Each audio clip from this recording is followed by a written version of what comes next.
Despite cutting-edge forensic technology and advanced investigative tools, the chilling truth remains. Many crimes today go unsolved. In fact, clearance rates for missing persons cases have declined in several countries, leaving families in agonizing limbo. Every year, thousands of people vanish without a trace, some under mysterious, even sinister circumstances. Who took them? Where did they go? And why haven't they been found? Today, we're diving deep into 3 haunting disappearances from 2025, cases that remain shrouded in uncertainty. These missing person stories aren't just statistics. They're real people with lives, families, and unanswered questions. Join us as we uncover the eerie details and possible theories behind their disappearances.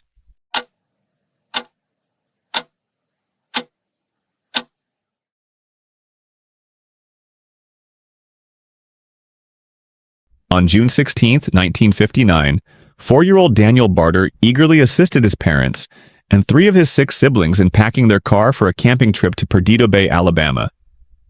The family planned to spend time outdoors with relatives at the beach, enjoying the fresh air and scenic surroundings. However, just 2 days later, their peaceful getaway turned into a nightmare when Daniel vanished without a trace. His parents recalled that on the morning of June 18th, he was still dressed in the gray boxers he had worn to bed and was barefoot. The little boy grabbed a soda and began playing close by, but only minutes later his mother, Maxine, glanced over and realized he was gone. She immediately called for her husband, Paul, and the family launched a frantic search of the area, yet no one had seen Daniel. Law enforcement soon joined the effort, scouring both land and water with helicopters, bloodhounds, divers, and mounted officers. Given the swampy terrain and presence of dangerous wildlife, authorities considered the possibility that the child had fallen victim to a predator. In an attempt to find answers, several alligators were dissected, but no trace of Daniel was ever discovered. Despite the natural hazards of the region, many suspect that Daniel was abducted. His mother later revealed that about a month before he went missing, she had noticed a suspicious vehicle parked outside their home. When she approached the driver's side, the man behind the wheel quickly shielded his face with a newspaper before speeding away. Around the same time, a neighbor reported seeing a man peering into the family's house at night, specifically focusing on Daniel's bedroom. Investigators found footprints beneath one of the windows and took plaster casts, but the lead ultimately led nowhere. Over the years, much of the case's original files were either misplaced or destroyed, making it unclear if the casts still exist. In another unsettling detail, Maxine recalled that on the morning of Daniel's disappearance, she had taken him and one of his brothers on a quick errand to a nearby store. Leaving them in the car while she went inside, she returned to find that Daniel's sibling had noticed a man pull up beside them. The stranger sat in his car staring at the children, before eventually driving away. These unusual circumstances led Maxine and Paul to believe that their son had been taken. Maxine also pointed out that Daniel had a strong aversion to water, making it unlikely that he would have willingly approached it. The family doubted that he had wandered off on his own, as he was barefoot, and the surrounding terrain was covered in thick, prickly underbrush that would have been painful to walk through. Investigators were unable to find any evidence to support any of the theories surrounding his disappearance. Not even the juice bottle he had been drinking from was ever recovered. Daniel Barter, just 4 years old at the time, was last seen on June 18, 1959, in Perdido Bay, Lillian, Alabama. He is described as a white male with brown hair and brown eyes. At the time he went missing, he was 3 feet tall, weighed 50 pounds, and was dressed in gray boxer shorts. He also had scars on his fingers and a scar on his tongue. His family noted that he may have gone by the nickname Danny. If still alive, Daniel would be 70 years old today. Tragically, both of his parents, along with one of his brothers, have since passed away. However, his surviving siblings continue their search for the truth. Anyone with information regarding this case is urged to contact the Baldwin County Sheriff's Office at 2519-3722.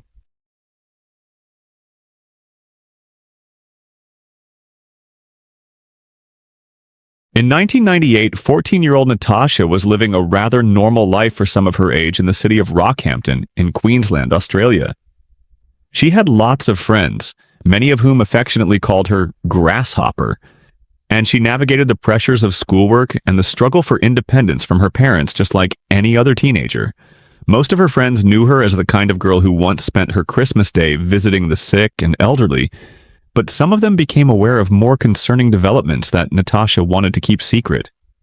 She started experimenting with illicit substances and once even tried to end things by her own hand. Then, on another occasion, she faked a pregnancy.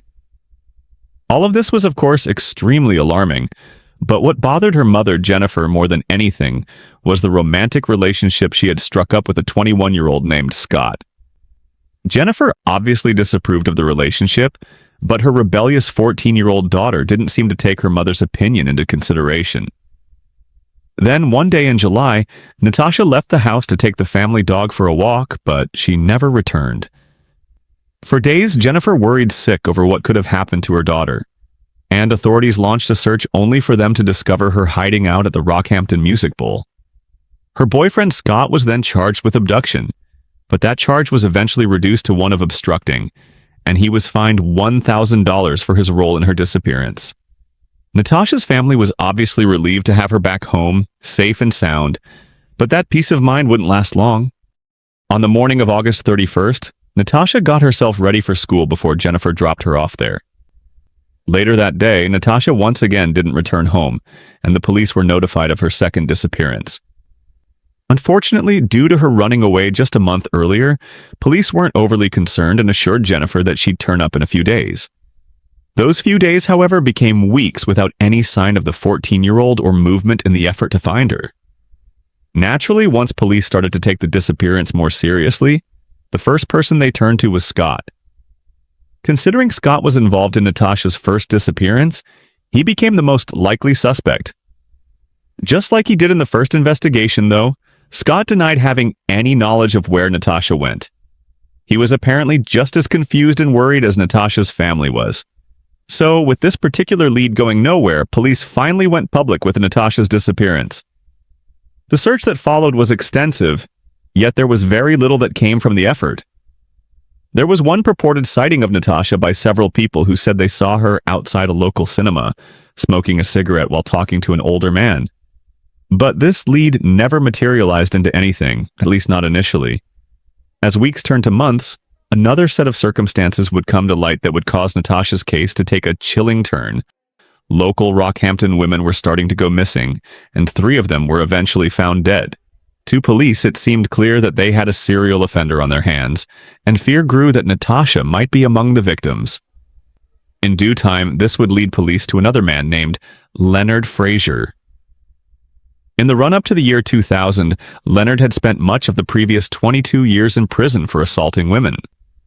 In the late 1990s, however, he was a free man and showed no signs at all of having been rehabilitated while incarcerated. He continued to attack women and didn't seem to have a particular type of victim he preferred. Instead, he assaulted women of all ages. Including a minor, he began serving a life sentence for killing in 2000. Once he was in prison, Leonard wanted to be segregated from the general prison population, and his bargaining chip for making this happen was that he had information on a handful of murders in Rockhampton. And police were obviously extremely interested in what he had to say, and during interrogation he confessed to the murders of 5 women, including Natasha. In a subsequent search of his home, police found that Leonard had a disturbing calling card that was overlooked. They discovered several ponytails of his victims that he kept as sick trophies. As part of this confession, he said he killed Natasha after meeting her outside a cinema. According to what Leonard told police, he hit Natasha over the head outside the theater and knocked her unconscious before driving her to the Rockhampton showgrounds, where he assaulted and murdered her. He then drove her to a lily pond near the local airport and deposited her remains in the water.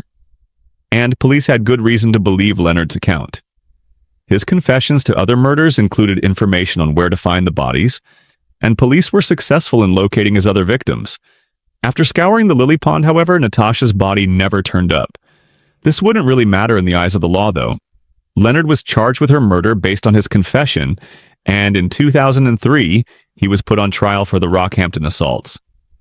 On April 11th, Leonard's trial was already several weeks underway when the morning's proceedings began with absolutely shocking news. The prosecutor then stood in front of the packed courtroom and announced that Leonard was not guilty of the murder of Natasha, and those charges were to be dropped. There was an audible gasp among those in attendance. But that wasn't even the most jarring information the prosecutor shared. Apparently, one night earlier, Natasha was found, and she was alive. Just prior to this announcement, Natasha's father was pulled aside by a detective and informed of the significant development, and he almost fainted in response. Outside the courtroom, her father was then handed a telephone and asked to speak to the person on the other end. He asked this person what Natasha's nickname was, and the voice on the other end responded with, "I love you, it's Grasshopper." The story of what actually happened to Natasha, once the truth was learned, would stun all of Australia. This is how the previous 5 years actually unfolded for her.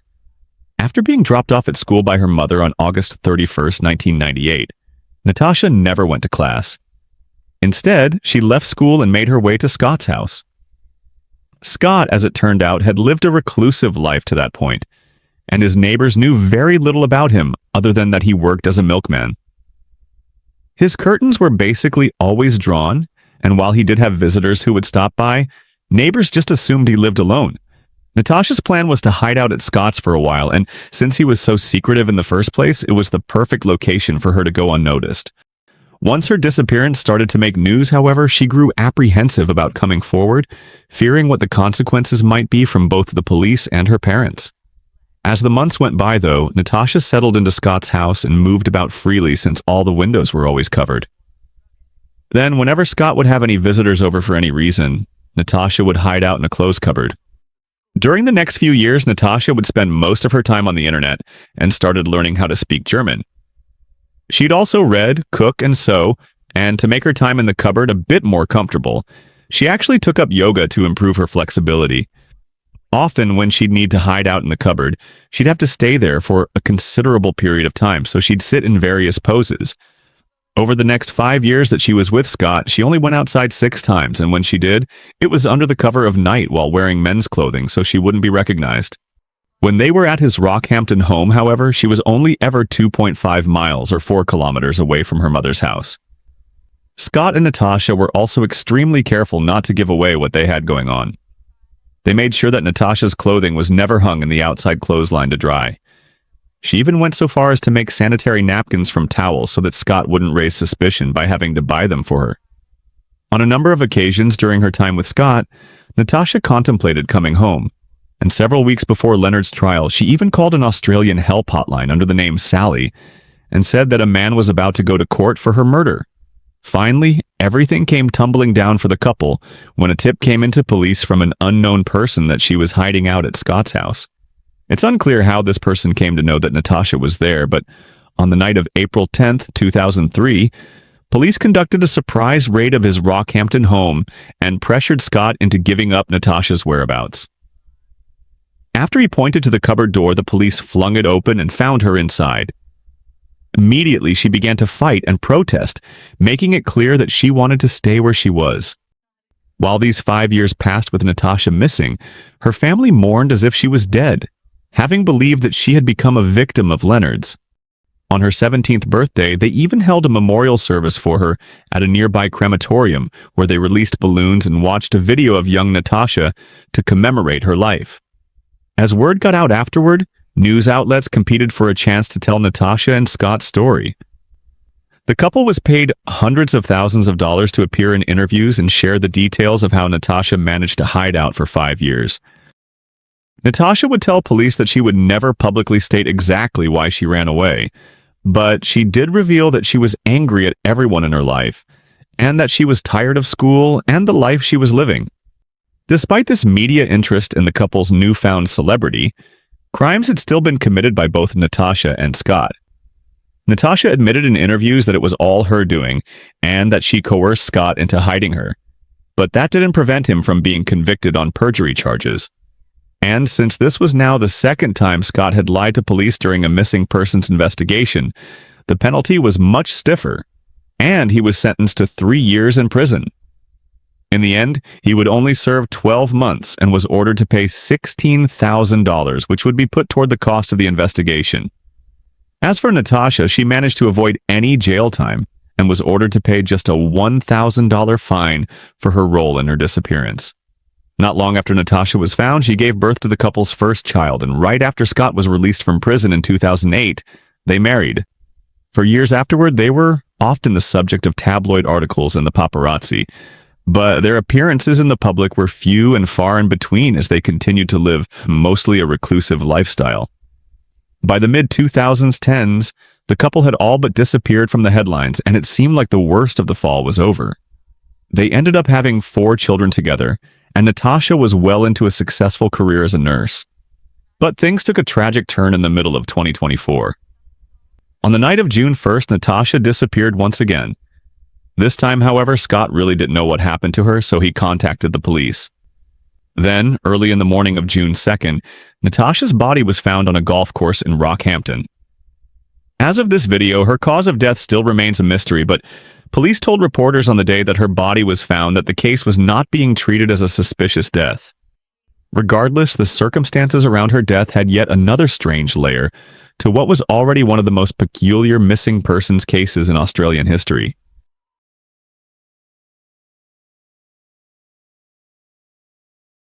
Three-year-old Charles C.J. Vella and his 2-year-old brother William Billy Vella were last seen in Rochester, New Hampshire on October 9, 1986.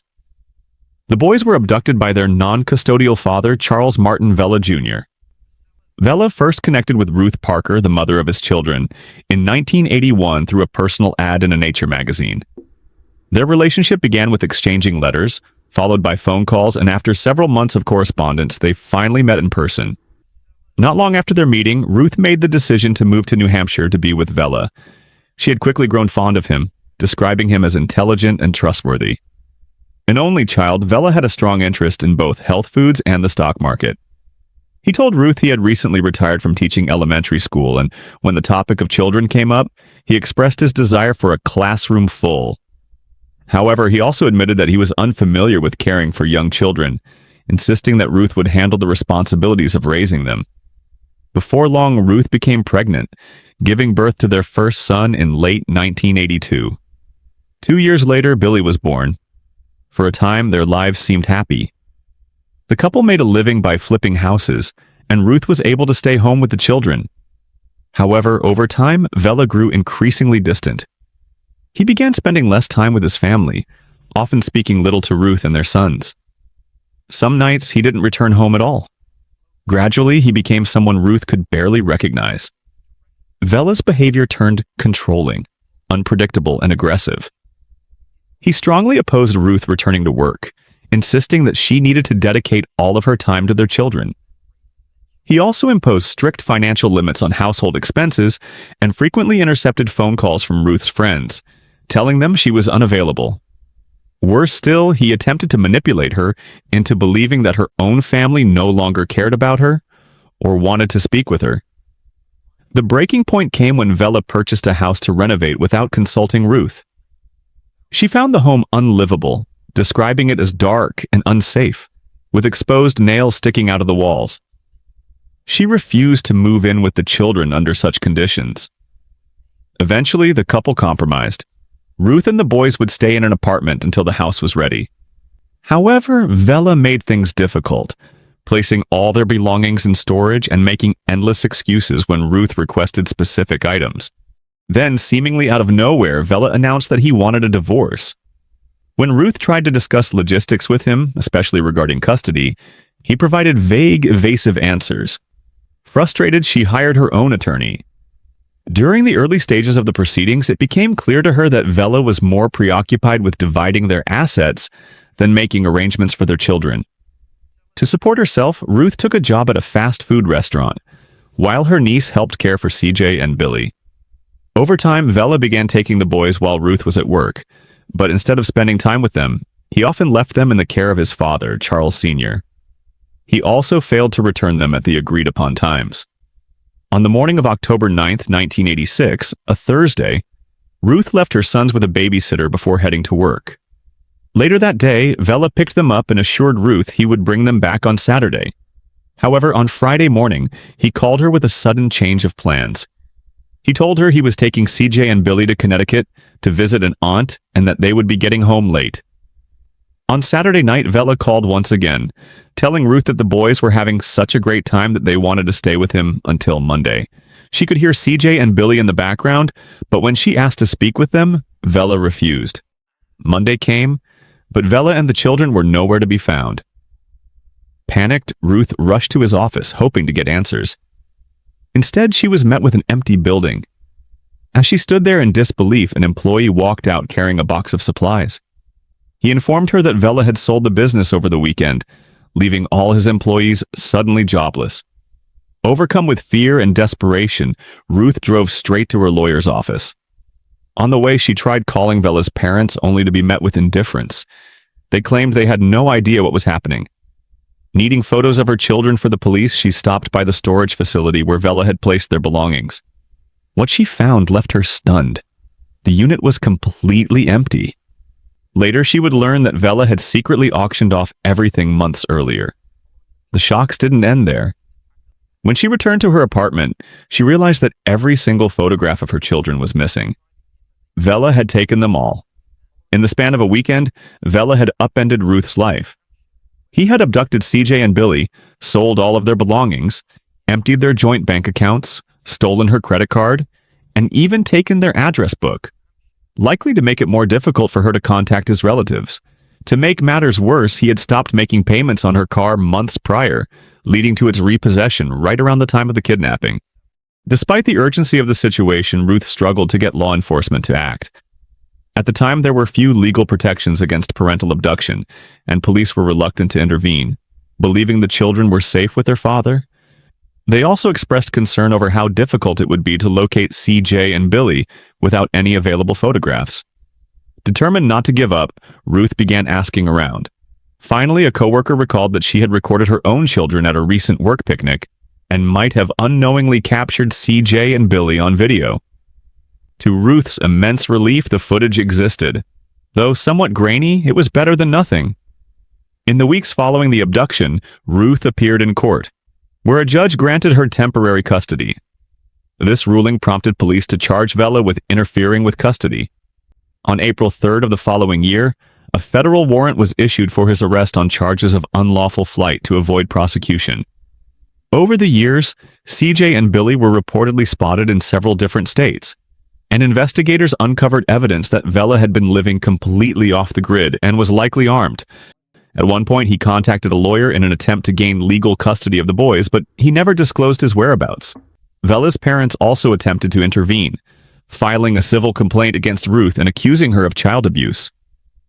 However, investigators found no evidence to support their claims. Eventually, Ruth hired a private investigator who uncovered a promising lead.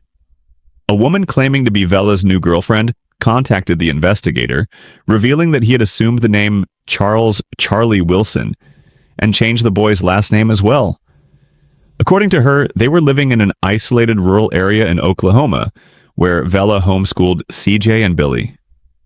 She explained that he had explicitly warned her never to ask questions about their mother. The investigator immediately alerted the FBI, but before authorities could reach the location, Vella was tipped off. By the time law enforcement arrived, the property had been abandoned and set on fire. During the course of the investigation, the private investigator also discovered that Vella had been married twice before. When he left his first wife, he reportedly told her that she was fortunate they hadn't had children, because if they had, he would have taken them from her. The investigator speculated that Vella had deliberately chosen Ruth due to her intelligence and stable background, but never had any real intention of co-parenting with her. Instead, he had planned all along to take the children for himself. It has also been suggested that Vella's parents played a role in his scheme. After giving an initial interview to the FBI, they refused to cooperate further. Ruth firmly believes that Vella manipulated CJ and Billy into thinking she was dead, or at the very least, that she didn't want them. Authorities suspect the boys grew up unaware that they were classified as missing persons. Given that Vella was fluent in Spanish, investigators have theorized that he may have taken them to a remote location in South America, where they would have limited internet access and little chance of discovering the truth. Despite everything, Ruth has never stopped searching for her sons. She eventually remarried and became a stepmother, but the pain of what Vella did has never faded. To this day, she keeps a copy of the bedtime story she used to read to CJ and Billy. The Vella brothers remain missing. At the time of his disappearance, 3-year-old CJ was described as a white male with blonde hair and blue eyes. He stood 3 feet 4 inches tall and weighed around 40 pounds. His younger brother Billy was just 2 years old when he was taken. He was a white male with brown hair and blue eyes, standing 3 feet 0 inches tall and weighing approximately 36 pounds. It is believed that the brothers may have used the surnames Amadon, Foster, or Wilson. If they are still alive today, they would be in their 40s. If you have any information regarding this case, please contact the National Center for Missing and Exploited Children at 1-800-843-5678. Charles Vela Jr. remains a fugitive wanted by the FBI, and a $25,000 reward is being offered for details that lead to his whereabouts or that of his sons. Vela has known connections to multiple states, including Oklahoma, New Jersey, Pennsylvania, Connecticut, and Florida. He is described as a white male with brown hair and blue eyes, standing approximately 6 feet 1 inch tall and weighing around 225 pounds. He may wear glasses, and if he is still alive today, he would be in his 80s. Authorities caution that he should be considered armed and dangerous. If you have any knowledge of his location, please reach out to your local FBI office or submit an anonymous tip online at tips.fbi.gov. That wraps up the details of this case. What do you think happened in each case? Share your theories in the comments below. We'd love to hear your thoughts. If you found this video interesting, give it a like and subscribe to join our growing community of true crime enthusiasts. A huge thank you to our amazing subscribers for your support. You help keep these stories alive. Stay safe, stay curious, and stay wired. I'll see you next time.